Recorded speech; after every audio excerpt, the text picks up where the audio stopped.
انا عارفه ومتاكده ان الاكله دي كلكم شاطرين فيها، صينيه البطاطس باللحمه. بس انا حبيت اوريكم طريقتي وايه التكات اللي انا بعملها. اول حاجه بجيب الحله البريستو بتاعتي، بحط فيها معلقه من السمنه وبشوح فيها اللحمه تاخد لون خفيف كده، وبعدين بنزل ببصلايه متقطعه نصين، وهنزل بمجموعه من التوابل الصحيحه، ورق لوري، حبهان، فلفل اسود حصى، وقرنفل، ده حسب الرغبه. وهننزل بمعلقتين صغيرين من الملح ولتر من الميه، وهنسيبهم يغلوا، واي ريمه هتطلع هنشيلها، وهنغطي عليها ونسيبها لمده نص ساعه في الحله البريستو.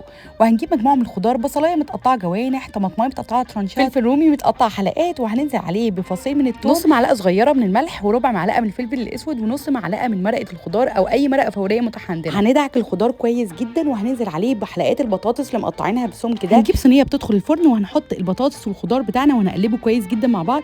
وهنجيب اللحمه اللي احنا سلقينها ونحطها، وهنزود بصلايه مفرومه فرم ناعم، كوبايه ونص من عصير الطماطم، معلقه كبيره من الصلصه، نص معلقه صغيره من هريسه الشطه ودي اكيد اختياري، واخر حاجه هنزود كوبايه ونص من مرقه اللحمه اللي احنا كنا سلقينها. وهتحطوا معلقتين من السمنه، وهنقلب الكلام ده كله، وهنحط رشه صغيره كده من الملح في الاخر. التسويه بتاعتنا بقى، في ناس بتحطها اول عن اخر في الفرن، لكن انا بحب اغطيها واديها غلوه لمده ربع ساعه على البوتاجاز، ده بيسرع من تسويتها جدا.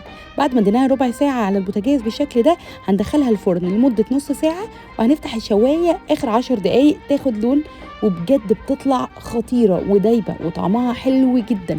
جربوا التكات دي هتعجبكم جدا.